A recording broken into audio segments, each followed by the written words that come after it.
कहानी की शुरुआत में हम रे को देखते हैं जो कि पढ़ने के लिए एक एकेडमी में आता है जहाँ पर सारे के सारे रिच लोग पढ़ते हैं। आम लोगों का यहाँ कोई काम नहीं है। अब अंदर आने के बाद वो हॉल को सर्च करता है और रास्ते में ही रुक जाता है। एक लड़की रे से टकराती है, गिरने वाली होती है। रे उसे बचा लेता है। बाय द वे, मेरा नाम रे है और मैं इस एकेडमी में नया आया हूँ। लड़की रे को देखकर ब्लशिंग करने लगती है। कहती है चलते चलते अचानक रास्ते में नहीं रुकना चाहिए। एक लड़की कहती है स्टूडेंट्स तो कैंपस में 2 दिन पहले आ गए थे। सुना है इंटर सेरेमनी के दिन एक स्टूडेंट आने वाला है जो ऑर्डिनरी फैमिली से बिलोंग करता है। ऑर्डिनरी सुनते ही लड़की अजीब बर्ताव करने लगती है। कहती है मुझे एक ऑर्डिनरी ने टच किया। ये बोलकर बेहोश हो जाती है। वहाँ पर एक और बंदा आ जाता है जिसका नाम एल्बर्ट होता है। कहता है तुम रे हो? हाँ मैं ही रे हूँ, तुमसे मिलकर अच्छा लगा। अपना हाथ पीछे रखो, ये एकेडमी सिर्फ रिच फैमिली और जादूगरों के फैमिली के बच्चों के लिए बनी है, तुम ऑर्डिनरी जैसों के लिए नहीं। पता नहीं तुम यहाँ कैसे आए हो। रे कहता है अरे ओ मुन्ना सब्र तो कर, मैं यहाँ पर नई चीजें सीखने आया हूँ।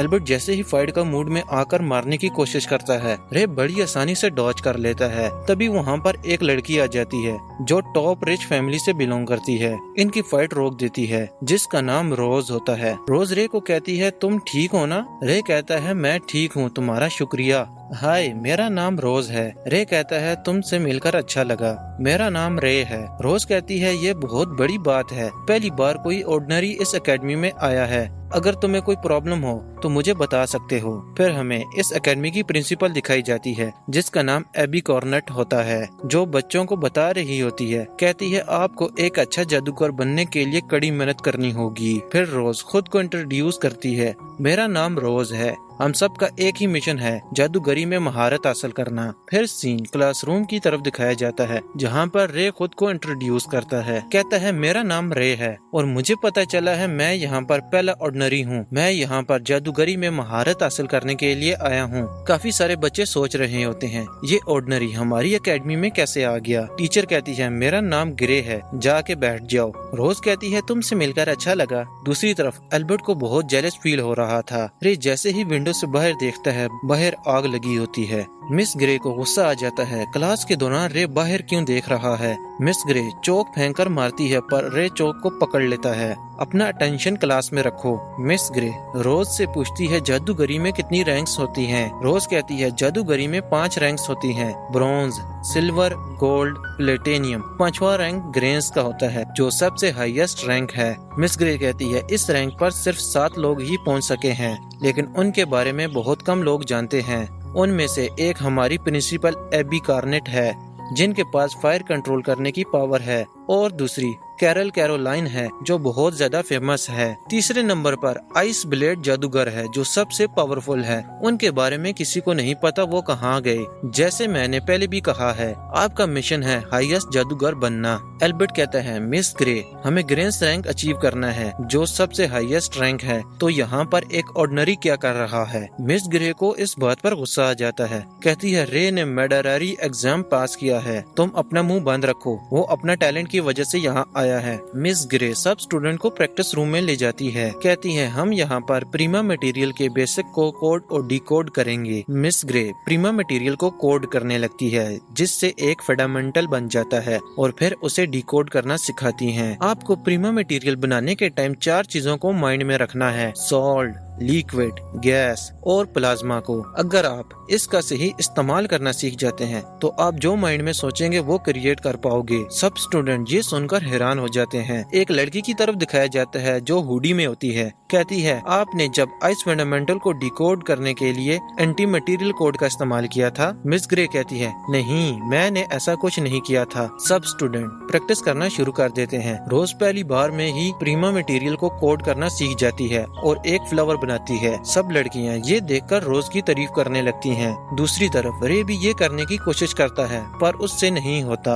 एल्बर्ट कहता है मैं यहाँ पर एक ऑर्डिनरी को बर्दाश्त नहीं करूँगा। फिर रे की मुलाकात एक लड़की से होती है जिसका नाम अलीसिया होता है। अलीसिया कहती है मैं अंश डॉक्टर वॉर्थ की तरह बनना चाहती हूँ। रे कहता है वो मुझे भी बहुत पसंद है, तुम अपना फेस क्यों छुपा के रखती हो। अलीसिया कहती है वो इसलिए क्योंकि मेरे कान नुकीले हैं सब लोग मेरा मजाक उड़ाते हैं। रे कहता है मैं जानता हूँ तुम एक एल्फ हो, तुम्हारे कान बहुत सुंदर हैं। अलिसिया अपनी तारीफ सुनकर खुश हो जाती है। फिर रे अपने रूममेट से मिलता है जिसका नाम एवी होता है। जैसे ही एक दूसरे से हैंडशेक करते हैं इनकी शर्ट्स गायब हो जाती हैं और एक दूसरे के अच्छे दोस्त बन जाते हैं। फिर सुबह का सीन दिखाया जाता है। रे रनिंग कर रहा होता है जहाँ पर उसकी मुलाकात एक लड़की से होती है जिसका नाम रिबिका होता है, जो तीसरी हाईएस्ट रिच फैमिली में से एक होती है। ये एक दूसरे को इंट्रोड्यूस करवाते हैं। रे कहता है मेरा नाम रे है। अगले सीन में रे और एवी एकेडमी जा रहे होते हैं। रे एवी से पूछता है 3 हाईएस्ट रिच फैमिली कौन सी हैं? एवी बताता है रोज, रेबिका और ओलग्रेंस ये तीनों हाईएस्ट फैमिली से बिलोंग करती हैं।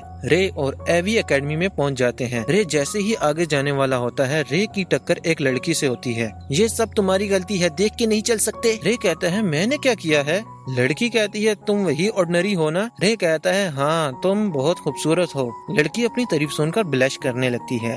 कहती है मैं एक काफी क्यूट सी लड़की हूँ और मेरा नाम है क्लैरिस क्लेवलैंड। रे कहता है तुमने अपना नाम काफी अच्छे से बताया है। क्लैरिस कहती है तुमने मेरी फैमिली के बारे में सुना ही होगा। सॉरी पर मैंने तुम्हारी फैमिली के बारे में नहीं सुना। मेरी फैमिली बहुत फेमस है, सच में तुमने नहीं सुना? रे कहता है मुझे माफ करना, मैं विलेज में पला बड़ा हूँ इसलिए मैं रिच फैमिली को नहीं जानता। अच्छा चलो कोई नहीं, मैं अभी लेट हो रही हूँ, बाद में मिलते हैं, ओके बाय। फिर रे प्रिंसिपल से मिलने आता है। कहता है कर्नल आपसे मिलकर अच्छा लगा। एबी कहती है तुम मुझे कर्नल ना बुलाओ, हम इस ओहदे से दोनों रिटायर हो चुके हैं। रे कहता है फिर आपको क्या बुलाऊं, सिर्फ एबी बुलाया करो। इससे पता चलता है इन दोनों के दरमियान जरूर कोई रिश्ता है। अगले सीन में एल्बर्ट और रे के दरमियान स्वॉर्ड फाइट चल रही होती है। जैसे ही एल्बर्ट अटैक करता है रे बड़ी आसानी से उसकी स्वॉर्ड को नीचे गिरा देता है, जिसको देखकर काफी सारे लोग खुश हो जाते हैं। पर एल्बर्ट को बहुत गुस्सा आ जाता है इसकी तो जैसे ही दूसरा अटैक करता है इस बार रे उसकी स्वॉर्ड को ही तोड़ देता है। इस दौरान सबको पता चल जाता है रे काफी स्ट्रॉन्ग है और एबी भी इस फाइट को देख रही होती है। कहती है मुझे काफी अच्छा लगा, तुम अपनी स्टूडेंट लाइफ एंजॉय कर रहे हो। The ice blade sorcerer. अगले सीन में हमें दिखाया जाता है रे और एवी एक्सरसाइज कर रहे होते हैं। एवी कहता है रे तुमने 2 क्लब्स ज्वाइन किए हैं? रे कहता है हाँ मैं यहाँ हर चीज सीखना चाहता हूँ। एवी कहता है ये इतना आसान नहीं होगा। रे उसे एक गोल्ड कार्ड दिखाता है। फिर सीन दूसरे क्लब की तरफ दिखाया जाता है जो रे ने ज्वाइन किया होता है। एक बॉडी बिल्डर रे को कहता है पहले तुम अपने कपड़े उतारो। रे अपने कपड़े उतार देता है। सब लोग रे की बॉडी देखकर हैरान हो जाते हैं। कहते हैं ये कोई प्रोटीन से बनी हुई बॉडी नहीं है बल्कि कठोर कसरत से बनी हुई बॉडी है। बॉडी बिल्डर कहता है तुम्हारे पास ये गोल्ड हंटर लाइसेंस है? रे कहता है हाँ ये रहा मेरा गोल्ड हंटर लाइसेंस कार्ड। सब लोग रे का कार्ड देखकर कहते हैं ये इसे कहाँ से मिल गया, हम कब से कोशिश कर रहे हैं पर हमें अभी तक नहीं मिला। बॉडी बिल्डर कहता है रे आज से तुम्हारी ज्वाइनिंग है। रे कहता है शुक्रिया मास्टर। फिर रे एक और क्लब ज्वाइन करता है जो एक फ्लावर बगीचा का होता है। क्लब की मास्टर रेबिका होती है। रे कहता है क्या मैं तुम्हारा क्लब ज्वाइन कर सकता हूँ? रेबिका कहती है यहाँ सारी फीमेल हैं, तुम्हें कोई दिक्कत तो नहीं? रे कहता है नहीं मुझे कोई दिक्कत नहीं है। बट एक लड़की रे पर एतराज करने लगती है जिसका नाम रीना होता है। कहती है ये तुम पर लाइन मार रहा है, तुम्हें नजर नहीं आ रहा, ऊपर से ये एक ऑर्डिनरी है। रेबिका कहती है अच्छा तो तुम इसका टेस्ट लो, अगर ये टेस्ट पास करता है तो ये हमें ज्वाइन कर सकता है। रे कहता है ठीक है मैं तैयार हूँ। रीना कहती है मैं तुम्हारी गंदी नीयत की पोल सबके सामने खोल दूंगी। रीना उसे पहला टास्क देती है तुमने ये बगीचा क्लियर करना है और तुम्हारे पास 1 वीक है। रे कहता है यहाँ पर हम फ्लावर का बगीचा बनाएंगे। रीना कहती है हाँ अब जल्दी से काम पर लग जाओ। रे काम पे लग जाता है। रीना उसे चुपके से एक विंडो में देख रही होती है। रे बड़ी मेहनत से काम कर रहा होता है। एवे भी रे के साथ अपनी एक्सरसाइज करने आ जाता है। रे का मूड काफी अच्छा होता है। तीसरे दिन में बगीचा तैयार कर देता है। रेबिका भी वहाँ आ जाती है जो रे के लिए फूड सैंडविच लेके आई होती है। रे कहता है ये काफी कमाल का है। रेबिका की नजर रे की बॉडी पर पड़ जाती है। कहती है रे मैं तुम्हारी मसल्स को टच कर सकती हूँ? रे भी मान जाता है हाँ टच कर लो। रेबिका ब्लश करने लगती है। कहती है मैंने पहली बार किसी लड़के के मसल्स को टच किया है, तुम्हारी बॉडी काफी कमाल की है। रे कहता है वो इसलिए क्योंकि मैंने जंगल में कसरत की है।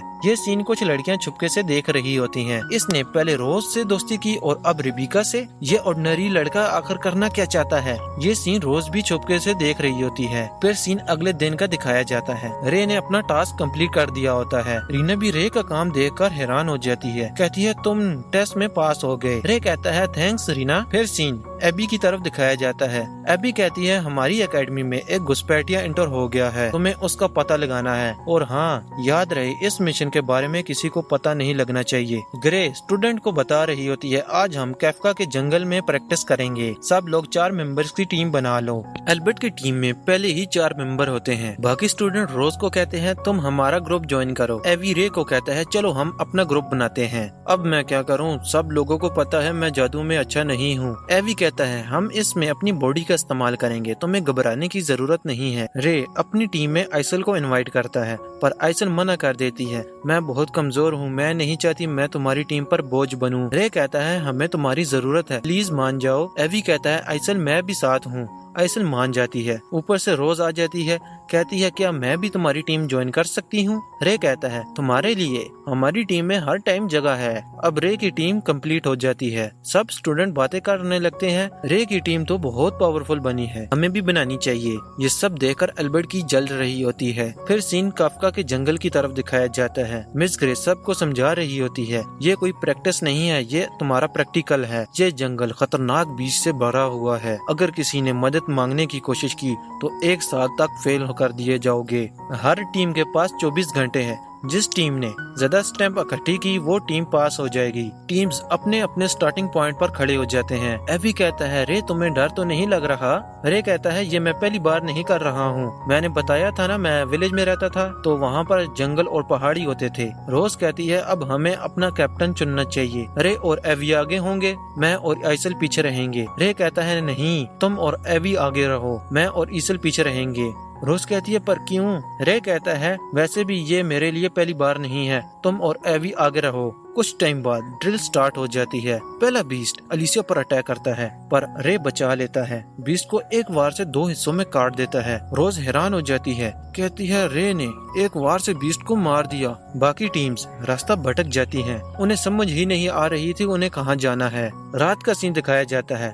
रोज कहती है रे तो काफी ताकतवर है और इसे जंगल में जिंदा रहने का हुनर भी आता है, तुम काफी टैलेंटेड हो। एवी कहता है क्योंकि ये गोल्ड हंटर जो है। रे कहता है मैंने इससे भी बड़े जंगल में काफी पावरफुल मॉन्स्टर का सामना किया है, इसीलिए सब मुझे पता है। रोज रे की बात पर यकीन नहीं करती। रे कहता है इन्हें मेरी बात मजाक लग रही है, इन्हें पता ही नहीं है इन जंगलों में काफी खतरनाक मॉन्स्टर भी होते हैं। फिर एवी कहता है रे हम सब तुम्हारे ही भरोसे हैं। रे की पुरानी यादें ताज़ा हो जाती हैं। इससे हमें पता चलता है रे की एक मिस्टीरियस कहानी है। रे कहता है चलो अब हमें सो जाना चाहिए। सब लोग सो जाते हैं, सिर्फ रे जाग रहा होता है इनकी हिफाजत करने के लिए। फिर सुबह का सीन दिखाया जाता है। अचानक किसी के चिल्लाने की आवाज आती है, हमें बचाओ। रे अपनी टीम से कहता है कोई मुसीबत में है, तुम यहीं रहो मैं अभी आता हूँ। रे को एक मॉन्स्टर नजर आ जाता है, ये टीम एल्बर्ट की होती है। रे कहता है एल्बर्ट तुम हट जाओ मैं आ रहा हूँ। रे को पता चल जाता है ये मॉन्स्टर काफी खतरनाक है। रे अपनी हिडन पावर का यूज करता है जिसका नाम फोर्स कंट्रोल होता है, जिससे रे की स्पीड काफी तेज हो जाती है।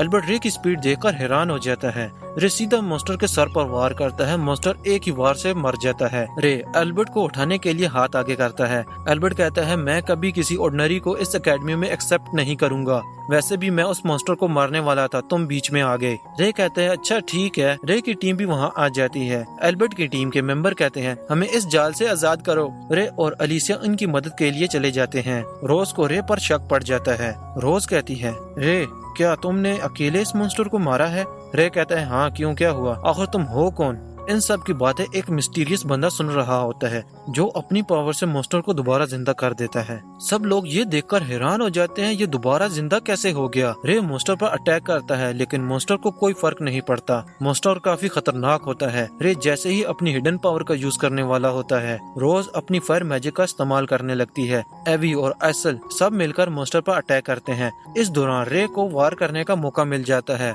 मॉन्स्टर को एक वार में 2 हिस्सों में काट देता है। इस फाइट से इन्हें दूसरी स्टेम भी मिल जाती है। फिर हमें वही मिस्टीरियस पर्सन दिखाया जाता है जिसने मॉन्स्टर को अपनी पावर से जिंदा किया होता है, अचानक कहीं गायब हो जाता है। एल्बर्ट की टीम का मेंबर कहता है, सुनो एल्बर्ट, हमें लगता है वो लड़का किसी रिच फैमिली से बिलोंग करता है। एल्बर्ट कहता है, अपना मुंह बंद रखो। इनकी फाइट क्लैरी भी छुप के देख रही होती है।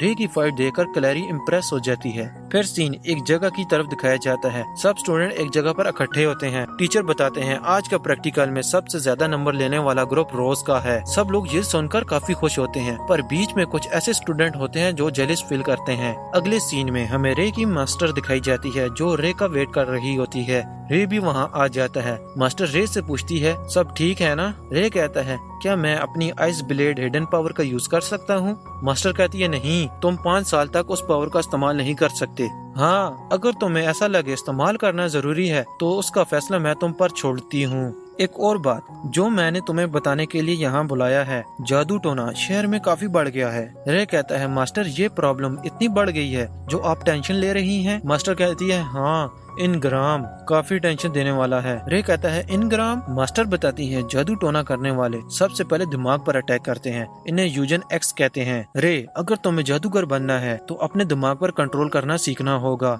रे कहता है, ठीक है मास्टर, मैं पूरी कोशिश करूंगा। फिर रे मास्टर को जंगल में घुमाने ले जाता है। मास्टर कहती है, रे तुमने कोई दोस्त बनाए हैं या नहीं? रे कहता है, जी मास्टर, मैंने काफी अच्छे दोस्त बनाए हैं। मास्टर कहती है, अच्छा, तब भी देखूं तुम्हारी फेस पर इतनी ज्यादा मुस्कान क्यों है? अगली बार उन्हें भी अपने साथ लाना। रे कहता है, मुझे बहुत खुशी हुई, आप भी उनसे मिलना चाहती हैं। कुछ दिनों में तलवारबाजी का कंपटीशन शुरू होने वाला है, तुम भी हिस्सा ले सकते हो। रे कहता है, नहीं, मैं नहीं चाहता मेरे बारे में सबको पता चल जाए। मास्टर कहती है, ठीक है, जैसे तुम्हारी मर्जी। मास्टर रे को एक बुक दे देती है, कहती है, तुम इसमें से काफी कुछ नया सीख सकते हो। रे कहता है, इसके लिए शुक्रिया मास्टर। फिर सीन आइसल की तरफ दिखाया जाता है जो डिस्ट्रिक्ट लाइब्रेरी जा रही होती है। रे कहता है, क्या मैं भी तुम्हारे साथ जा सकता हूँ? आइसल ये बात सुनकर ब्लश करने लगती है। थोड़ा सा वेट करो, मैं अभी आई। आइसल अपना ड्रेस चेंज कर लेती है रे के साथ जाने के लिए। फिर सीन लाइब्रेरी की साइड दिखाया जाता है। आइसल एक जादू टोने की बुक सिलेक्ट करती है पढ़ने के लिए। रे एक लव स्टोरी की बुक पढ़ता है। थोड़ी देर बाद रे और आइसल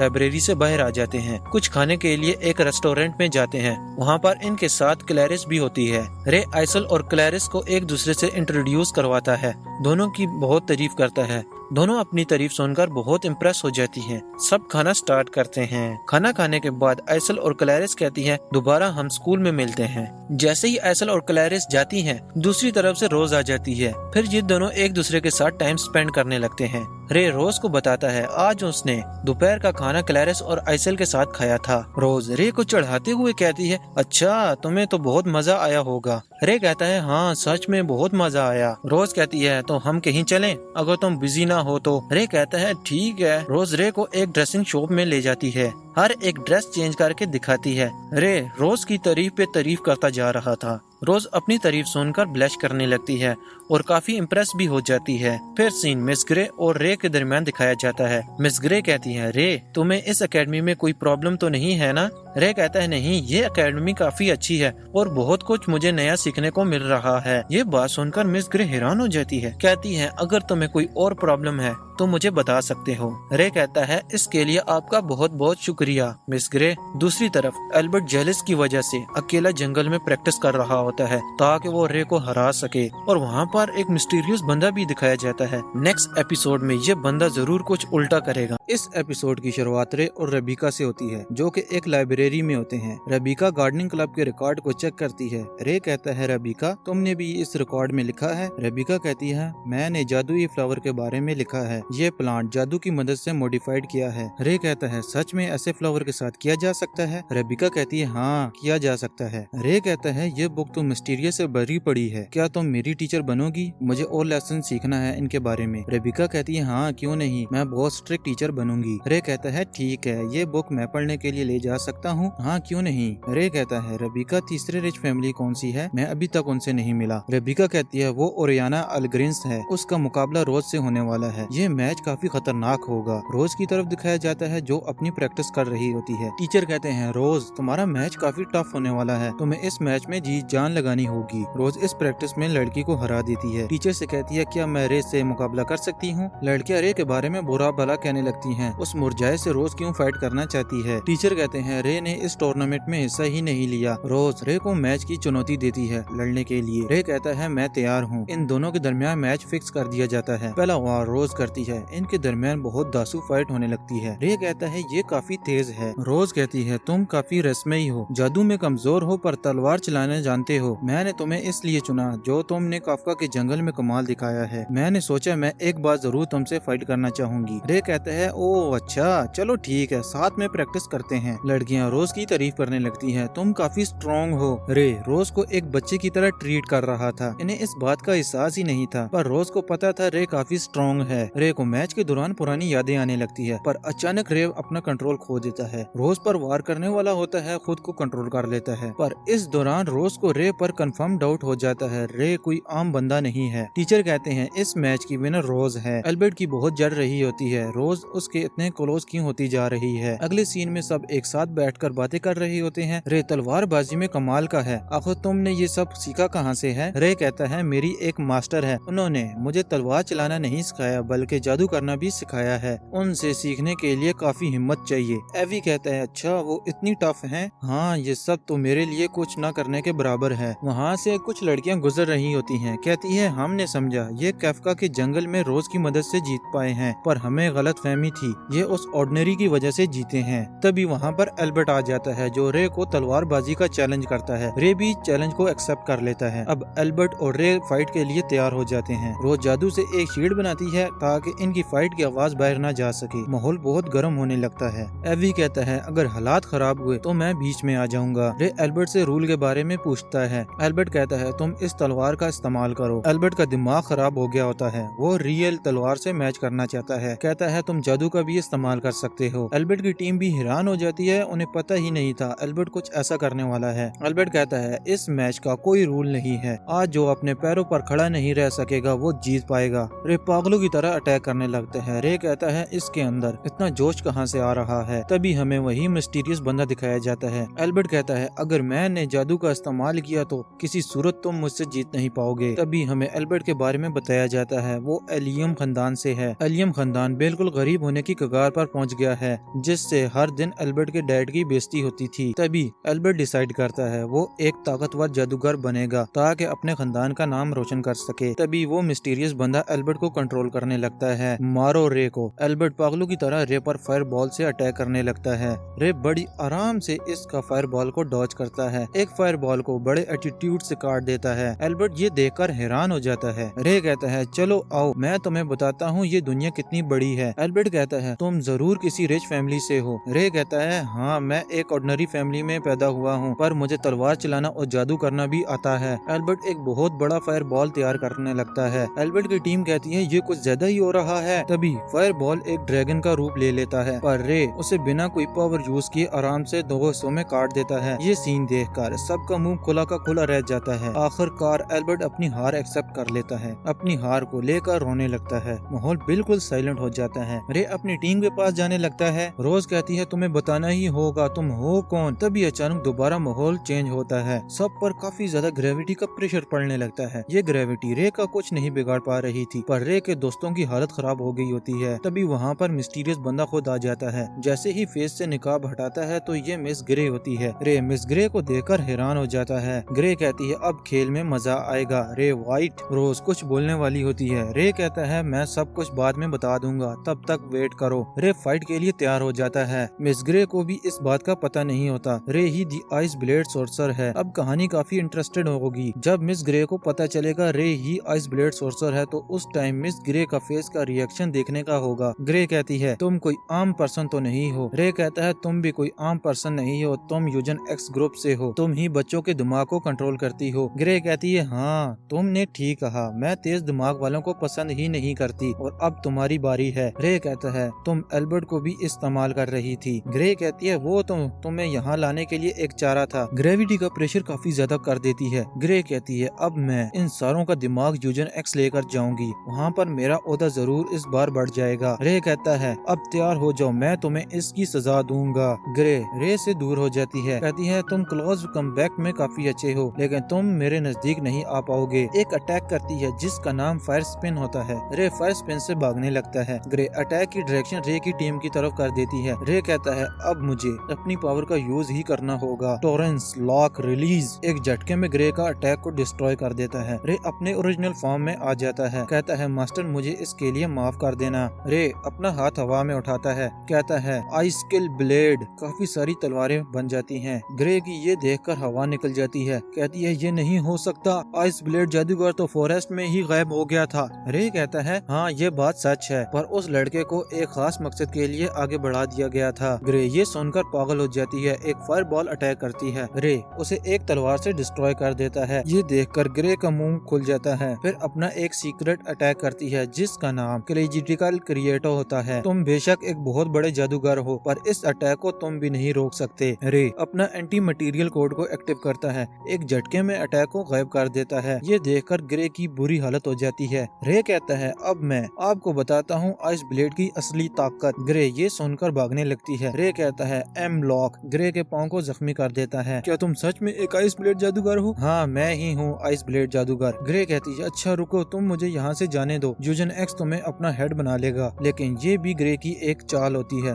जमीन के अंदर से रे पर अटैक कर देती है, पर वो अटैक रे का कुछ नहीं बिगाड़ पाता। ये देखकर ग्रे का मुंह खुल जाता है, क्या हुआ, इतना ही दम था? ग्रे कहती है तुम तो एक मॉन्स्टर हो। रे कहता है पर मैं तुम्हें मारूंगा नहीं। ग्रे कहती है इसका मतलब मुझे अपना लास्ट सीक्रेट हथियार इस्तेमाल करना पड़ेगा, dark trial system activate. Grey एक मॉन्स्टर में तब्दील हो जाती है, जिसकी वजह से ग्रे की पावर भी काफी ज्यादा स्ट्रॉन्ग हो जाती है। जैसे ही रे पर अटैक करती है, रे अटैक को लॉक करके ही डिस्ट्रैक्शन कर देता है। ये देखकर ग्रे पागलों की तरह अटैक करने लगती है। रे गुस्से की वजह से अपनी पावर को कंट्रोल नहीं कर पा रहा था। रे की बॉडी आइस में तब्दील होती जा रही थी, बट ग्रे के अटैक को जरूर डिस्ट्रॉय कर रहा था। अब रे अपना फाइनल अटैक करता है, ग्रे को एक आइस बॉल में कैद कर देता है। इस अटैक को यूज करने की वजह से रे की हालत काफी खराब हो गई होती है। रे बेहोश हो जाता है। अब रे की पास्ट की कहानी स्टार्ट होती है, वो कैसे एक आइस ब्लेड सोर्सर बना था। लेडिया रे को गोद में ला रही होती है। कैरोलाइन पूछती है ये बच्चा कहाँ से लाया है तुमने? लेडिया कहती है ये बच्चा मुझे फॉरेस्ट में मिला था, लगता है ये जंग होने की वजह से अनाथ हो गया है। लेडिया को बहुत गुस्सा आने लगता है, कहती है गवर्नमेंट ने इस बच्चे को लेने से मना कर दिया है क्योंकि ये बच्चा यहाँ का नहीं है। रे को होश आ जाता है। लेडिया कहती है तुम्हारा नाम क्या है? रे कहता है मेरा नाम रे वाइट है। लेडिया कहती है मेरा नाम लेडिया अंसवर्थ है। अगले सीन में लेडिया और कैरोलाइन रे के साथ खेल रहे होते हैं। कैरोलाइन डिसाइड करती है वो रे को गोद लेगी। कर्नल कहता है हम तुम्हें इस चीज की इजाजत नहीं दे सकते, हम एक मिशन पर हैं। कैरोलाइन जिद करने लगती है। कर्नल सबका सजेशन लेता है। एबी कहती है रे को किसी अनाथ खाने में छोड़ देते हैं, वहाँ इसकी अच्छी परवरिश होगी। दूसरे सोल्जर कहते हैं जैसे आपकी मर्जी। अब लास्ट फैसला लेडिया का होता है। जैसे ही कुछ बोलने वाली होती है, उसकी नजर रे पर पड़ जाती है, जो चुपके से इनकी बातें सुन रहा होता है। लेडिया रे से पूछती है तुम क्या चाहते हो? रे कहता है मैं आपके साथ रहना चाहता हूँ। लेडिया कर्नल को कहती है मैं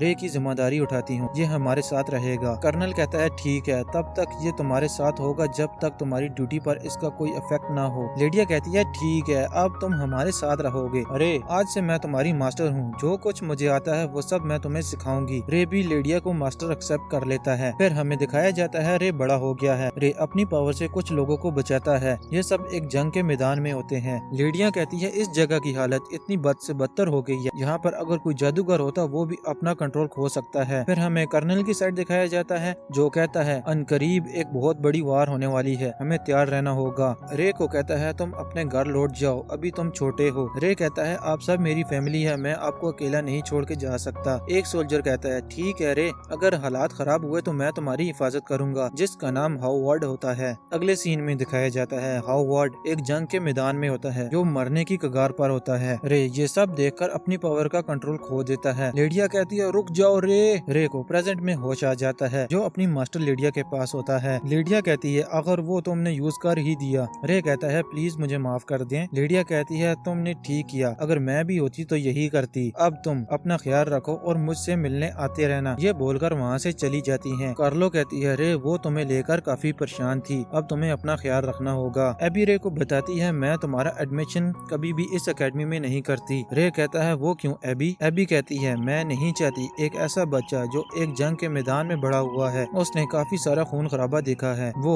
इस रिच एकेडमी में आके खुद को शर्मिंदा ना करे, जहाँ सब लोगों को सिर्फ जायदाद की पड़ी होती है। लेडिया ने मुझसे रिक्वेस्ट की थी, इसलिए मैंने तुम्हारा एडमिशन इस एकेडमी में किया था। वो चाहती थी तुम्हारे भी अपने हम उम्र के दोस्त बने, तुम भी इस दुनिया को जान सको। को। रे ये बातें सुनकर इमोशनल हो जाता है। दूसरी तरफ दिखाया जाता है लेडिया रो रही होती है रे के लिए, शुक्र है वो ठीक है। रे भी इमोशनल होकर रोने लगता है। कुछ टाइम बाद रे के दोस्त रे से मिलने आते हैं। रे अपने दोस्तों से माफी मांगता है, उसने अपने बारे में इनसे छुपा के रखा। रे कहता है मैं उन ताकतवर जादूगरों में से एक हूँ, मेरा नाम दी आइस ब्लेड सोर्सर है। फाइनल वार में मैं अपने मास्टर के साथ देते देते अपनी पावर का कंट्रोल खो दिया था। जब मेरी आंखें खुली तो मेरी मास्टर ने मुझे सहारा दिया हुआ था। मैंने वार में काफी सारे दोस्तों को खोया है और अनगिनत दुश्मनों को मारा भी है। अब मैं अपनी पावर को कंट्रोल करने के लिए एक पिल का इस्तेमाल करता हूँ जिसका नाम क्रोनोलॉक है। रोज कहती है इसी वजह से तुम जादूगरी में अच्छे नहीं हो, मैंने तुम्हें धोखा दिया है। ये सोच के मैं तुम्हारे करीब भी नहीं आ पा रहा हूँ। रोज रे का हौसला बढ़ाते हुए कहती है मैं चाहती हूँ तुम यहीं रहो, तुम्हारे जो पास्ट में हुआ है तुम उसे भूल जाओ, मुझे तुम्हारे आज पर यकीन है जो तुम हो। एवी भी कहता है तुम एक अच्छे दोस्त हो। सब रे का हौसला बढ़ाते हैं। इन सब की बातों से रे को पास्ट के फ्रेंड की याद आने लगती है। रे भी मान जाता है। रात के टाइम एल्बर्ट छुपके से रे के रूम में आ जाता है पर रे जाग रहा होता है। एल्बर्ट कहता है मैंने बहुत बुरे काम किए हैं, मैं तुमसे माफी मांगना चाहता हूँ। रे कहता है तुम्हें अपनी पास्ट पर पछतावा है, इससे बड़ी बात क्या हो सकती है, मैंने तुम्हें माफ किया। अगला सीन रोज की तरफ दिखाया जाता है। कहती है मुझे यकीन नहीं हो रहा है, रे एक आइस ब्लेड सोर्सर है, उन 7 ताकतवर जादूगरों में से एक। अब रे की क्लास टीचर कैरोलाइन होती है। रे कैरोलाइन को देखकर अजीब बर्ताव करने लगता है। गुस्से से मिस एबी के पास जाता है, कहता है इस लड़की को यहाँ से निकालें। एबी कहती है वो फ्री थी, मैंने उसे बुला लिया, मेरी भी कुछ मजबूरियाँ हैं। रे कहता है आपको पता है ना मैं सिर्फ उसे ही कंट्रोल नहीं कर सकता। तभी कैरोलाइन वहाँ आ जाती है। रे कैरोलाइन से दूर भागने लगता है। अगले सीन में रे एक स्वॉर्ड बैटल को देख रहा होता है। कार्ली पूछती है रे इनमें से कौन फाइट जीतेगा। रे कहता है लड़की जीतेगी और रे का गैस ठीक हो जाता है और दूसरी तरह रोज भी जीत जाती है। रे रोज को देखकर कहता है रोज ऐसे लड़ी जैसे उसके लिए ये कोई आम काम हो। रोज के डैड की तरफ दिखाया जाता है जो रोज से कहते हैं तुमने हर सूरत ओरियाना से जीतना होगा, ये हमारे खानदान की इज्जत का सवाल है। रोज कहती है ठीक है मैं समझ गई। दूसरी तरफ रेबिका रे को ओरियाना के बारे में बता रही होती है। वो एक रिच फैमिली से बिलोंग करती है और वो काफी ताकतवर है। रोज और उसका मुकाबला काफी खतरनाक होगा। रोज एल्बर्ट को एक ही वार से हरा देती है। एल्बर्ट भी खुशी से अपनी हार एक्सेप्ट कर लेता है। रोज को काफी सारी लड़कियां चीयर करती हैं, आप ही फाइनल बैटल में जीतोगी। रोज काफी नर्वस होती जा रही थी मैच को लेकर। रे भी रोज को नोटिस कर रहा होता है। अगला सीन दिखाया जाता है। रे रोज से मिलता है, कहता है मुझे पता है तुम मैच को लेकर काफी नर्वस हो, तुम्हें डर है कहीं तुम हार न जाओ। रोज कहती है ओरियाना मुझसे काफी ताकतवर है। रे डिसाइड करता है वो रोज को ट्रेन करेगा। रे रोज को अपने मास्टर की दी हुई बुक दिखाता है, कहता है मैं भी इस बुक को सीख कर ताकतवर बना हूँ, इसके लिए तुम्हें कड़ी मेहनत करनी होगी। रोज कहती है मैं जरूर करूँगी, तुम्हारा शुक्रिया। रोज रे को ओरियाना के बारे में बताती है। वो बचपन से काफी अच्छी दोस्त थी, हर टाइम एक दूसरे के साथ रहती थी, हर मैच में ओरियाना ही जीतती थी। तभी हमारे बीच में एक बैटल हो गई थी, उसमें भी ओरियाना ने मुझे एक बार में ही हरा दिया था। तभी मुझे फील हुआ मैं काफी बदल गई हूँ, मुझे हर हाल में ओरियाना से ये मैच जीतना होगा। रे कहता है आज से मैं तुम्हारा मास्टर हूँ, तुम मुझे मास्टर व्हाइट के नाम से बुलाया करो। आज तुम्हारा टास्क है काफका के जंगल से 20 किलोमीटर बिना रुके एक राउंड लगा के यहाँ आना, और हाँ इसमें तुम किसी सोर्सेज का इस्तेमाल नहीं कर सकती। रोज पहला टास्क ही देखकर डर जाती है, बिना रुके वो भी 20 किलोमीटर। रे कहता है अब स्टार्ट करो। रोज बिना रोके टास्क को कंप्लीट कर लेती है, पर रोज की एक टास्क से ही हालत खराब हो जाती है। रे कहता है कल हम इससे भी टफ टास्क करेंगे, उसके बदले में ये कुछ नहीं है। अगला दिन रोज खड़े होने के काबिल भी नहीं थी, पर ताकतवर बनने के लिए रोज दोबारा ट्रेनिंग करती है, जी जान लगाती है। इस दौरान रोज रोने भी लगती है। अगले दिन रे रोज को उठाने आ जाता है, ट्रेनिंग का टाइम हो गया है। तभी वहाँ पर रेबिका और रीना भी आ जाती हैं। रीना कहती है तुम गर्ल्स के हॉस्टल में ताका जाकी करना बंद करोगे। रे कहता है इसके लिए मुझे माफ करना। दूसरी तरफ से रोज ट्रेनिंग से भाग रही होती है, पर रे देख लेता है। अगले दिन रोज कहीं गायब हो जाती है। अपनी पावर को यूज करके रोज को ढूंढ लेता है। तो तुम यहाँ छुपी हो। रोज कहती है नहीं मैं भाग नहीं रही थी, बस थोड़ा अकेला रहना चाहती थी। रे रोज की एक नहीं सुनता, ट्रेनिंग के लिए घसीट के ले जाता है। अगले दिन रे एक लड़की के गेटअप लेकर डियोन एकेडमी जा रहा होता है। रोज कहती है ये लड़की कौन है, पहले कभी इसे यहाँ नहीं देखा। रे चुपके से एक डब्बे के यूज करके डियोन एकेडमी में एंटर हो जाता है। एक क्यूट सी लड़की रो रही होती है, कहती है मेरी बहन गुम हो गई है। रे को एक सुनहरा चांस मिल जाता है डियोन एकेडमी के अंदर घूमने का। रे कहता है चलो साथ में ढूंढते हैं तुम्हारी बहन को, मेरा नाम है नीली व्हाइट। क्यूटी सही से बोल नहीं पा रही थी, मेरा नाम है डियाना। दोनों साथ में ढूंढने लगते हैं। डियाना की बहन मिल जाती है जो कि ओरियाना होती है। अगले सीन में दोनों एक दूसरे से बातें कर रही होती हैं। ओरियाना कहती है तुम तो इस एकेडमी की नहीं हो। रे कहता है ये तो बहुत चालाक है, अब मैं क्या करूं? ओरियाना कहती है तुम बिना किसी झिझक के मुझे बता सकते हो, मैं किसी को नहीं बताऊंगी। रे अपनी ओरिजिनल वॉइस में बात करता है। ओरियाना रे की आवाज सुनकर डर जाती है। अबे तू है कौन? रे कहता है मैं लड़का हूँ। अबे तूने लड़की का बेस कैसे लिया? तेरी बॉडी से तो बिल्कुल नहीं लग रहा तू एक लड़का है। रे कहता है ये इनसाइड कोड की एक एप्लीकेशन है, उसकी वजह से तुम्हें कोई फर्क नजर नहीं आ रहा। मेरा नाम है रे वाइट और मैं सोर्सरी एकेडमी से हूँ। ओरियाना कहती है तुम तो वही ऑर्डिनरी हो, तुम्हारे बारे में मैंने काफी कुछ सुना है, तुम तलवार चलाने में काफी अच्छे हो। लगता है मैं कुछ ज्यादा ही फेमस हो गया हूँ। ओरियाना कहती है चलो फिर एक मैच हो जाए। रे भी तैयार हो जाता है। दोनों के दरमियान फाइट शुरू हो जाती है। ओरियाना फाइट में अपनी पावर का यूज करती है, रे की तलवार तोड़ देती है। रे समझ जाता है ये रोज से काफी ताकतवर है, तुम्हारी बहन भी एक दिन जरूर तुम्हारे जैसे बनेगी। ओरियाना कहती है तुमने भी टूर्नामेंट में हिस्सा लिया है? रे कहता है नहीं, मैं वहाँ अपनी दोस्त अमीलिया रोज को चीयर करने के लिए एक मेंबर बन के आऊंगा। क्या कहा? अमीलिया रोज तुम्हारी फ्रेंड है? अगले सीन में रे जा रहा होता है। एक लड़की गिरने वाली होती है जिसका नाम मारिया ब्राडले होता है। रे उसे बचा लेता है। कहता है तुम रबीका की बहन हो? मारिया कहती है पर तुम मेरी बहन को कैसे जानते हो? रे कहता है वो मेरी अच्छी दोस्त है। मारिया कहती है अच्छा मुझे देर हो रही है, अब मैं चलती हूँ, बाद में मिलते हैं, ओके बाय। रोज की तरफ दिखाया जाता है जो प्रैक्टिस कर रही होती है। रे भी वहाँ आ जाता है। रोज तुम काफी अच्छे से ट्रेनिंग कर रही हो। रोज रे को देखकर हैरान हो जाती है। रे कहता है मैं एक मिशन पर गया था। अगले दिन रे अपने दोस्तों को लेडिया से मिलाने के लिए ले जाता है। सब एक एक करके अपना इंट्रोडक्शन देते हैं। आसिल कहती है मैं आपकी बहुत बड़ी फैन हूँ, प्लीज मुझे एक ऑटोग्राफ दें। ऑटोग्राफ लेने पर बहुत खुश हो जाती है। लेडिया क्लैरिस को कहती है तुम हंटर बनना चाहती हो, आपको कैसे पता है? लेडिया कहती है क्योंकि मैं खुद एक प्लेटिनियम रैंक की हंटर हूँ। कार्लो रे को बताती है एम्पायर के दूत फिर से जाग गए हैं। रे कहता है एवल एम्पायर के सोर्सेस क्या कर रहे हैं? रे तुम्हें होशियार रहना होगा, ये जरूर टूर्नामेंट में आएंगे। दूसरी तरफ लेडिया रोज को कहती है मैंने रे को दी आइस पीरियड सोर्सर बनाया था, मैंने कोई कसर नहीं छोड़ी थी, बस एक चीज नहीं सिखा पाई, वो इंसानों का इमोशन, इसलिए मैंने उसका एडमिशन इस एकेडमी में किया था।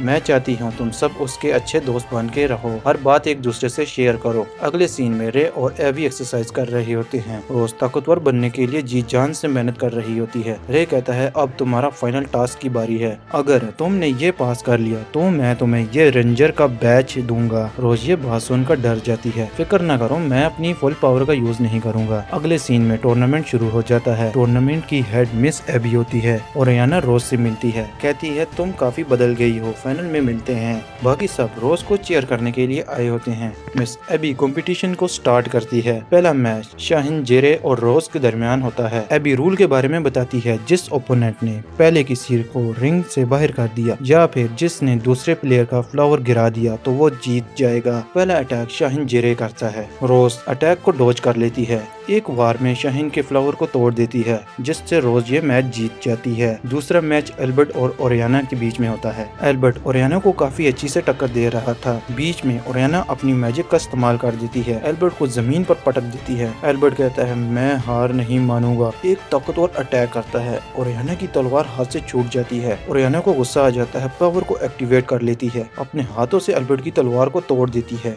एक पंच से एल्बर्ट को हरा देती है। आप खुद अंदाजा लगा सकते हैं ओरियाना कितनी ताकतवर है। रोज और ओरियाना का मैच काफी टक्कर का होगा। रे कहीं जा रहा होता है, एक बंदा रे का पीछा कर रहा होता है। अचानक रे पर अटैक करने वाला होता है। रे पीछे देखता है, कोई नहीं होता। अगले सीन में एबी और बाकी सब मीटिंग कर रहे होते हैं। रे कहता है ये सोल्जर कौन है? लेडिया कहती है कार्लो ने इन्हें बुलाया है इस टूर्नामेंट की सेफ्टी के लिए। कार्लो कहती है रे तुम्हारा शुक्रिया मेरे भाई की हिफाजत करने के लिए। रे कहता है तुम्हारा भाई कौन है? लेक्स हिल कहता है मैं हूँ। रे लेक्स हिल को देखकर हैरान हो जाता है, ये तो हमारे क्लब का लीडर है। लेडिया कहती है अब काम की बात करते हैं, पता चला है एवल एम्पायर स्टूडेंट को किडनैप करने वाला है, तुम दोनों की जिम्मेदारी है स्टूडेंट की हिफाजत करना। रे कहता है मैं अपने आइस ब्लेड नाम को दांव पर लगा दूंगा, पर रोज और ओरियाना के मैच को खराब नहीं करने दूंगा। अगला मैच लुकस का होता है, जिसने जादू की मदद से अपने ओपोनेंट को 2 सेकंड में हरा दिया होता है। रे को लुकस वर्ल्ड को देखकर अजीब सा एहसास होने लगता है। दूसरी तरफ ओरियाना मैच के लिए काफी खतरनाक प्रैक्टिस कर रही होती है। एक पंच से से पंचिंग बैग को फाड़ देती है। ओरियाना के डैड भी वहाँ आ जाते हैं, कहते हैं मुझे बेसब्री से इंतजार है कल के मैच का, तुम ही जीतोगी। रोज की तरफ दिखाया जाता है जो अपने रूम से बाहर नहीं आ रही थी। क्लैरिस और आइसल रे से रिक्वेस्ट करती हैं वो जाके रोज को समझाए। रे कहता है तुम बेशक डोर ओपन ना करो पर मेरी एक बात सुन लो, मैं तुम्हें अपने दिल की बातें बताना चाहता हूँ, मैं चाहता हूँ तुम मेरे साथ रहो। ये बात सुनकर रोज डोर ओपन कर देती है। रोज अपने दिल की बातें बताने लगती है, मैं जितनी भी मेहनत कर लूँ ओरियाना को हरा नहीं सकती, मैं सबकी एक्सपेक्टेशन पर खड़ी नहीं हो पा रही, इतनी मेहनत करने के बावजूद भी। रोज रोने लगती है। रे रोज के हाथों को होल्ड करता है, कहता है मुझे तुम पर यकीन है, तुम ही जीतोगी क्योंकि मैं हूँ न तुम्हारे साथ। रोज ये बातें सुनकर रे को गले लगा लेती है, मैं जरूर जीतूंगी। अगले दिन फाइनल टूर्नामेंट की तैयारी हो जाती है। रोज और ओरियाना के डैड की तरफ दिखाया जाता है जो मैच को देखने के लिए आए होते हैं। आइसल रे से पूछती है अब रोज कैसी है। रे कहता है अब वो ठीक है। ऑडियंस की तरफ दिखाया जाता है जो बेसब्री से मैच का वेट कर रहे होते हैं। क्लैरिस की तरफ दिखाया जाता है जो ऑर्गेनाइजेशन का काम खत्म करके मैच की तरफ आ रही थी। तभी वहाँ पर एक मिस्टीरियस बंदा दिखाया जाता है। लेक्स हिल रीना को कहता है मैच को थोड़ी देर तक डिले कर दो, हमें थोड़ा सा काम है। फिर सीन रे की तरफ दिखाया जाता है जो रोज को फ्लावर देने आया होता है। लेक्स हिल रे को बताता है 8 बच्चों के साथ क्लैरिस भी गायब है, मैं ऊपर की तरफ जाता हूँ। रे कहता है ठीक है, मैं नीचे का एरिया क्लियर करता हूँ। दूसरी तरफ रोज और ओरियाना का मैच स्टार्ट हो जाता है। ओरियाना कहती है इस बार फिर हारने के लिए तैयार हो जाओ। रोज कहती है इस बार मैं जीतूंगी, तुम हारोगी। मैच एक धमाकेदार आवाज से स्टार्ट हो जाता है। ओरियाना स्टार्ट में ही अपनी फुल स्ट्रेंथ एक्टिवेट कर लेती है। चलो फिर फुल पावर से फाइट करते हैं। पहला मूव ओरियाना करती है। ओरियाना का मूव इतना पावरफुल होता है रोज के मुंह से पानी निकल आता है। रोज रीना से नीचे गिरने वाली होती है। ओरियाना इस मौके का फायदा उठाकर रोज पर अटैक कर देती है। लास्ट टाइम पर रोज अपनी स्पेल को एक्टिवेट कर लेती है। दूसरी तरफ रे को क्लैरिस और बाकी स्टूडेंट मिल जाते हैं। तभी वहाँ पर ग्रीन रीपर्स आ जाते हैं। रे अपनी पावर को एक्टिवेट करके ग्रीन रीपर्स से फाइट करने लगता है। एक ग्रीन रीपर्स रे के आसपास अंधेरा कर देता है। रे को कुछ नजर नहीं आ रहा था। रे अपनी पावर से एक एंटी मटेरियल शील्ड बना देता है। इस शील्ड का असर बाहरी दुनिया में भी होता है, सबकी पावर काम करना बंद कर देती है। ग्रीन रीपर्स भी नजर आने लगते हैं। रे अपना डायमंड टास्क अटैक करता है, सबको एक झटके में फ्रीज कर देता है। तभी वहाँ पर लेक्स हिल भी आ जाता है, कहता है अब मैं यहाँ से संभालता हूँ, तुम जाओ। ओरियाना और रोज की फाइट की तरफ दिखाया जाता है। ओरियाना कहती है अब मैं अपना फाइनल अटैक करने वाली हूँ, तैयार हो जाओ। अपनी पावर को फुल पोटेंशियल पर एक्टिवेट करती है जिससे ओरियाना की स्पीड काफी तेज हो जाती है। रोज का अटैक टच भी नहीं हो रहा था। एक जोरदार पंच मारती है, रोज उठने के काबिल नहीं रहती। माहौल एकदम साइलेंट हो जाता है। रोज अपनी हार एक्सेप्ट करने वाली होती है। तभी वहाँ पर रे आ जाता है, कहता है रोज उठो, तुम नहीं हार सकती। रोज की अचानक ओरिजिनल स्पेल एक्टिवेट होने लगती है। अब रोज भी अपनी फुल पोटेंशियल पर आ जाती है। ओरियाना रोज को ऑरा देखकर डर जाती है। माहौल एकदम साइलेंट हो जाता है रोज की पावर से। ओरियाना रोज पर अटैक करती है। जैसे ही बटरफ्लाई से टच होती है उसकी डायरेक्शन चेंज हो जाती है, नीचे गिरने ही वाली होती है, खुद को कंट्रोल कर लेती है। मैंने कहा ना तुम मुझे टच भी नहीं कर पाओगी। बाकी सब ये देखकर हैरान हो जाते हैं। कैरोलाइन कहती है मैं इसके बारे में सब कुछ जानती हूँ, ये एक बटरफ्लाई इफेक्ट है जो कि काफी इफेक्टिव भी है। ये मैजिक काफी यूनिक और रेयर होता है, इसे पूरे वर्ल्ड में सिर्फ चंद ही लोग हासिल कर पाए हैं। ये सोर्सरी अचीव करना इतना आसान नहीं है। रीना ये बातें सुनकर हैरान हो जाती है, कहती है अब इसे कोई नहीं हरा सकता। कैरोलाइन कहती है ये मुझे नहीं पता। रोज ओरियाना से कहती है अब हार मान जाओ। ओरियाना कहती है मैं तुमसे कभी भी नहीं हारूंगी। रोज ओरियाना पर एक बटरफ्लाई से अटैक करती है जो कि सीधा ओरियाना के फेस के सामने ब्लास्ट होता है जिससे ओरियाना का कुबाड़ा हो जाता है। रोज की भी नाक से खून आने लगता है जो कि ओवर हीटिंग की वजह से होता है। मैं हार नहीं मानूंगी। ये लो अब दोबारा इनके दरमियान फाइट शुरू हो जाती है। दोनों एक दूसरे को काफी खतरनाक टक्कर देने लगती हैं। आखिरकार दोनों थक जाती हैं। लिटरली अब दोनों के अटैक फाइनल होगा। फाइनल अटैक करते ही ओरियाना का फ्लावर टूट जाता है। अगले सीन में ओरियाना रोज की गोद में होती है, कहती है तुम काफी स्ट्रॉन्ग हो गई हो, फाइनली तुमने मुझे हरा ही दिया। रोज रोने लगती है, कहती है इस जर्नी में मेरे दोस्तों ने मेरी काफी मदद की है। सच ये है मैं स्ट्रॉन्ग सिर्फ तुम्हारी वजह से हो पाई हूँ क्योंकि तुम हर टाइम मुझसे आगे रहती थी। मैं तुम्हारी बराबरी करके यहाँ तक पहुँची हूँ। ओरियाना ये सुनकर रोने लगती है, मैं बहुत खुश हूँ, मैं तुम्हारे लिए एक रोल मॉडल बनी। रोज को गले लगा लेती है। रोज को अपने पास्ट याद आ जाता है जो उसने ओरियाना के साथ स्पेंड किया था। अगले सीन में ओरियाना के फादर क्लॉड से मिलते हैं जो कि रोज के फादर होते हैं। तुम्हारी बेटी काफी अच्छी लड़ी, अबे अब मुस्कुरा भी दे, नेक्स्ट बार ओरियाना ही जीतेगी। रोज की तरफ दिखाया जाता है जो बेड पर होती है। रे भी वहाँ आ जाता है। अब तुम्हारी तबीयत कैसी है? देख लो ठीक हूँ, पास में जो कुछ हुआ एक ड्रीम की तरह लग रहा है। रे एक बात बताओ, तुम्हें मेरी पावर का पता था? नहीं, मुझे नहीं पता था, पर ट्रेनिंग के टाइम मुझे ऐसा लगा तुम्हारे अंदर एक काफी यूनिक टैलेंट है। तुम्हें जीत मुबारक हो। एक दूसरे से हैंडशेक करते हैं। अगले दिन सब एक साथ रबीका के मैच देखने के लिए जा रहे होते हैं। टूर्नामेंट की तरफ दिखाया जाता है। रबीका का मैच डार्का लूकस से होता है। सब लोगों ने सोचा इस बार फिर रबीका इस टूर्नामेंट की चैंपियन बनेगी, लेकिन होता कुछ और है। दोनों एक दूसरे को ग्रेड करते हैं। पहले रबीका अपनी पावर को एक्टिवेट करती है, कुछ करने ही वाली होती है। लूकस पहली बार में ही अपना सीक्रेट टेक्निक का यूज करता है, जिसका नाम उजाले के बाद अंधेरा होता है। एक सेकंड में रबीका को हरा देता है। सब लोग हैरान, आखिर ये सब हुआ क्या है? लूकस रे से मिलता है। तो तुम हो दी आइस ब्लेड सोर्सर। रे कहता है तो तुम्हें पेयर सोर्सेस ब्लेड टाइटल मिल ही गया। मुझे ये बात समझ नहीं आ रही, तुम्हें इस टूर्नामेंट में लड़ने की क्या जरूरत थी? लूकस कहता है वो इसलिए क्योंकि मैं आइस ब्लेड सोर्सर से फाइट करना चाहता हूँ। ये हमारी इस कहानी के मेन कैरेक्टर को ललकार रहा है। इसे अपनी पावर पर कुछ ज्यादा ही घमंड है। ऐसे लोगों के लिए एक बहुत परफेक्ट डायलॉग है, अपनी औकात में रहा करो। लोगों को पता होना चाहिए सबसे ताकतवर ब्लेड सोर्सर है, ना कि आइस ब्लेड जादूगर। मिस एबी की तरफ दिखाया जाता है जो अपनी टीम के साथ एक तहखाने में होती हैं। ग्रीन रिपर्स के पास आती हैं जिन्हें रे ने पकड़ा होता है। एबी कैरोलाइन से कहती है जल्दी इनका मुंह खुलवाओ। कैरोलाइन अपनी हार्ड सोर्सरी पावर का यूज करती है। इनका मुंह खुलवाने ही वाली थी, एंड टाइम पर ग्रीन रिपर्स डिस्ट्रॉय हो जाते हैं। इससे एबी को एक बात तो पता चल जाती है, ये सच उगलवाने पर ऐसा करते हैं। अगले दिन टूर्नामेंट क्लोजिंग सेरेमनी होती है। एबी सबको स्पीच दे रही होती है। सब बच्चों ने काफी कमाल का मैजिक दिखाया और इसी के साथ ये टूर्नामेंट खत्म होता है। अगले सीन में रे अपनी क्लास में आ गया था। सबको बताता है इस साल के कल्चर प्रोग्राम में हम मेड कैफे चलाने वाले हैं। ये बात सुनकर सबका मुंह बन जाता है। कहते हैं हम सब नोबल हैं, तो ये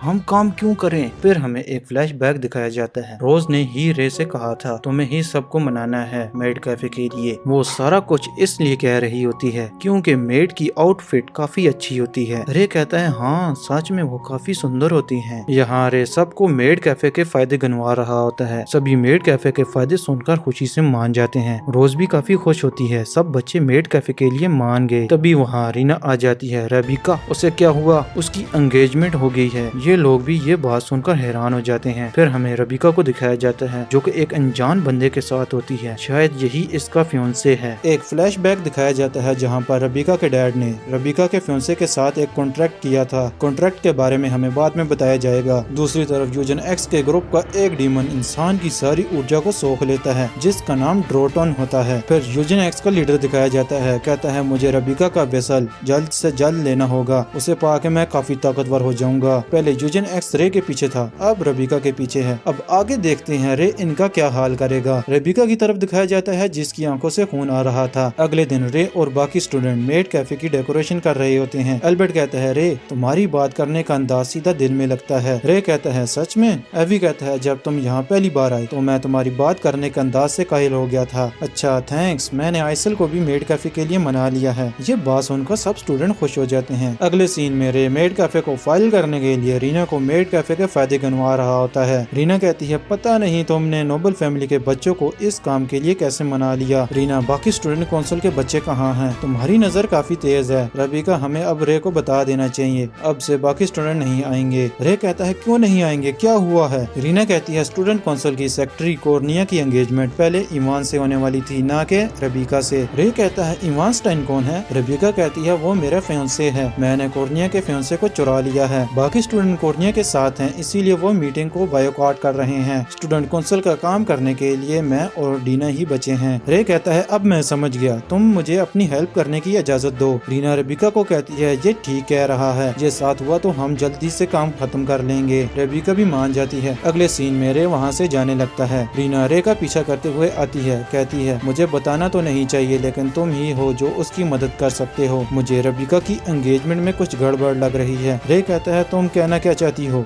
ब्रॉडले 3 रिच फैमिलियों में से एक है। रबीका का फियांसे में कुछ गड़बड़ है, मैं चाहती हूँ तुम उसका पता लगाओ। रे कहता है अब तुम ये काम मुझ पर छोड़ दो। रे अपने मास्टर के पास जाता है, कहता है क्या आप इवानस्टाइन के बारे में कुछ जानती हैं? लेडिया कहती है मुझे तो नहीं पता। कार्ला तुम्हें पता है? कार्ला कहती है इवानस्टाइन रिच फैमिलियों में से एक है, इनकी सोर्सरी में भी कोई कमी नहीं है, मुझे इतना ही पता है और मजीद इन्वेस्टिगेशन के लिए मुझे कुछ टाइम चाहिए। रे कहता है आपका बहुत शुक्रिया। लेडिया रे से मेड कैफे के बारे में पूछती है। रे कहता है मुझे मेड कैफे की ड्रेस बहुत अच्छी लगती है। जब रोज ने मुझसे मेड कैफे की ड्रेस की बात की तो मेरे माइंड में सबसे पहले कार्ला की ड्रेस आई। सच में ये इस ड्रेस में बहुत खूबसूरत लगती हैं। कार्ला अपनी तारीफ सुनकर ब्लश करने लगती है। दूसरी तरफ लेडिया को बहुत जेलस फील हो रहा था। रे ये देखकर हंसने लगता है। लेडिया आग बबूला हो जाती है। तुम्हें मरना है क्या? रे की वहीं पर हवा निकल जाती है। कार्ला और मैं भी मेड कैफे के फेस्टिवल पर आएंगे। रबीका की तरफ दिखाया जाता है। मारिया कहती है दीदी क्या सच में आप एंगेजमेंट से खुश हैं? रबीका कहती है मैं रिच फैमिली की बड़ी बेटी हूँ, मैं खुश हूँ। रूम में जाके रोने लगती है। इससे हमें पता चलता है रबीका इस एंगेजमेंट से जरा भी खुश नहीं है। दूसरी तरफ रे की मेड कैफे सेरेमनी शुरू हो जाती है। रे कहता है सब पर ड्रेस काफी सूट कर रहा है। क्लैरिस भी वहाँ आ जाती है। रे कहता है तुम्हारी ड्रेस कहाँ है? क्लैरिस कहती है हमारे क्लासरूम का रोल गोस्ट वाला है। अच्छा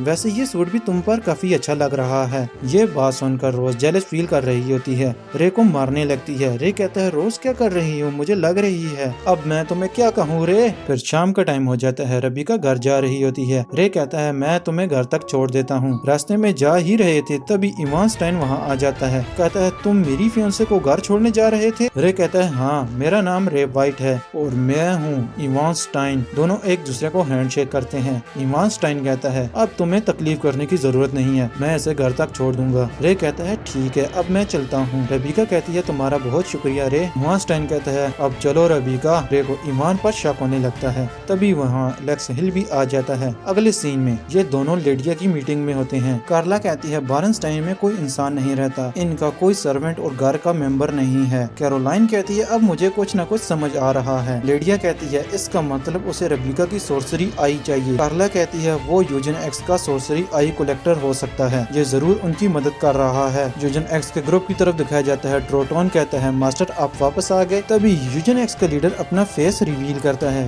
ये रबीका का फ्यूंसे होता है। इससे हमें पता चलता है यूजन एक्स का लीडर और कोई नहीं इवानस्टाइन खुद है। रबीका की तरफ दिखाया जाता है जो अकेले बेड पर रो रही होती है। फ्लैशबैक में दिखाया जाता है इवानस्टाइन रबीका की आइज को निकालने वाला था। रबीका इवानस्टाइन से दूर हो जाती है। इवानस्टाइन कहता है तुम्हें पता है ना मैंने इसके बदले में ब्रॉडले फैमिली को तीनों रिच फैमिली की गद्दी पर बैठाने का कॉन्ट्रैक्ट किया है। अगर तुमने मना किया तो तुम्हें अच्छे से पता है तुम्हारी छोटी बहन के साथ क्या होगा। रबीका को एक ड्रीम आता है जिसमें वो रे को देखती है जो हॉवर्ड को लेकर रो रहा होता है। अपनी पावर का यूज करके हॉवर्ड को ठीक करने की कोशिश करता है। लेडिया कहती है रे तुम इसे ठीक नहीं कर सकते, लेकिन रे लेडिया की एक नहीं सुनता। लेडिया रे को थप्पड़ मार देती है। अपने आप को संभालो रे, ये जंग का मैदान है, अभी हमारी जंग खत्म नहीं हुई है। अगले दिन रबीका और रे स्टूडेंट काउंसिल का काम कर रहे होते हैं। रबीका डाउट में होती है क्या सच में वो रे था। रीना कहती है तुमसे मारिया मिलना चाहती है। अगले सीन में रे और मारिया की साइड दिखाया जाता है। मारिया रे को रबीका की एंगेजमेंट की पूरी बात बता देती है। रे कहता है तुम फिक्र ना करो, मैं अपनी जान दांव पर लगा दूंगा, पर रबीका को कुछ नहीं होने दूंगा।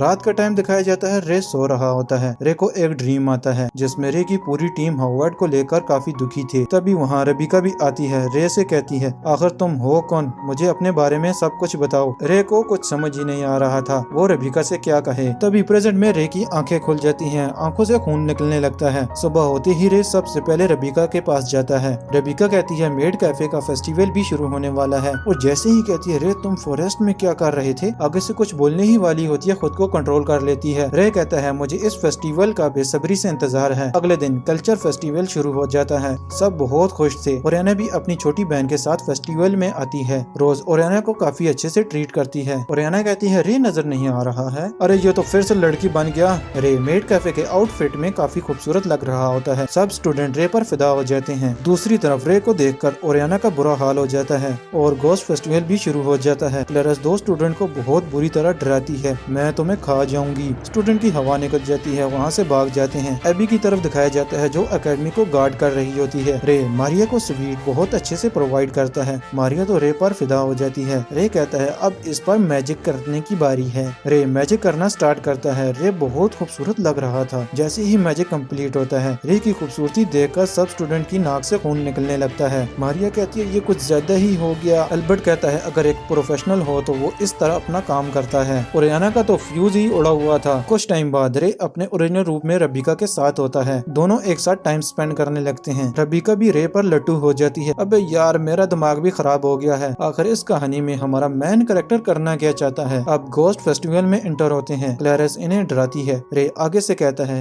ये तो बहुत क्यूटी सी विभूत बनी है, इससे क्या डरना। क्लैरिस कहती है, तुम्हें मुझसे क्यों नहीं डर लग रहा है। अगले दिन कहानी ने एक डेंजर मोड़ ले लिया था। मारिया को एक अनजान लड़की मिलती है जो मारिया की तरह होती है। कहती है, तुम्हें बचाना होगा अपनी बहन को, नहीं तो वो मर जाएगी। दूसरी तरफ रे को भी पता चल जाता है रबीका मरने वाली है। ये बात सुनकर रे को बहुत गुस्सा आ जाता है। लिडिया कहती है, अब तुम हमारे साथ हो, हम ऐसा कुछ नहीं होने देंगे। तभी वहाँ पर रबीका के डैड भी आ जाते हैं। मैं बताता हूँ दी आइस ब्लेड सोर्सर रे वाइट, तुम्हें मेरी बेटी को बचाना होगा। दूसरी तरफ यूजन एक्स भी जंग के लिए तैयार हो गए थे। अब माहौल बहुत गर्म होने वाला है। रबीका की तरफ दिखाया जाता है जो खून के आंसू रो रही होती है। उसे फ्यूचर में नजर आता है रे खतरे में है। रबीका अकेले कहीं जा रही होती है। अचानक इवान स्टाइन रबीका को टेलीपोर्ट करके कहीं ले जाता है। दूसरी तरफ मारिया ने रे को बता दिया होता है रबीका की जान डेंजर जोन में है। रे गुस्से से रबीका की तरफ जाने लगता है। इवान स्टाइन की तरफ दिखाया जाता है जिसने एकेडमी के आसपास एक बैरियर बना दिया था। रबीका से कहता है, अब तैयार हो जो मैं तुम्हारे टुकड़े करने वाला हूँ। तभी फॉरेस्ट में रे की एंट्री होती है। एक वार में 3 डीमन के सर उड़ा देता है। कहता है, ये तादाद में काफी ज्यादा है, मुझे रबीका तक पहुँचने में बहुत देर हो जाएगी। तभी वहाँ पर रोज और बाकी सब भी आ जाते हैं। कहते हैं, तुम जाओ, इन्हें हम पर छोड़ दो। दूसरी तरफ मारिया भी ईमान के पास आ जाती है। एवी और एल्बर्ट डीमन को काफी कमाल की टक्कर दे रहे होते हैं और बाकी सब भी अपनी पावर का जलवा दिखा रहे होते हैं। रोज एक अटैक में 5 डीमन को डिस्ट्रॉय कर देती है। अभी वहाँ ड्रोनो आ जाता है। अब तुम मेरा सामना करो। बीच मेरे आ जाता है, तेरी हिम्मत कैसे हुई इस पर अटैक करने की, तू मुझसे मुकाबला कर। यूजन एक्स का लीडर कहता है, ड्रोनो तुम जाओ यहाँ से, अपना काम करो जो तुम्हें दिया था। रे अपने ओरिजिनल रूप में आ जाता है। अपनी स्किल का इस्तेमाल करते हुए बहुत स्पीड से रबीका की तरफ जाने लगता है। फ्लैशबैक में दिखाया जाता है रबीका के डैड बताते हैं मार्डिला एक शराफत नाम है। रबीका एक एक्रोज है। इवान स्टाइन उसकी आई सोर्सरी पावर लेना चाहता है। अगर इवान उसमें कामयाब हो गया तो फिर रबीका कभी भी देख नहीं पाएगी। रे कहता है, मैं ऐसा कुछ होने नहीं दूंगा।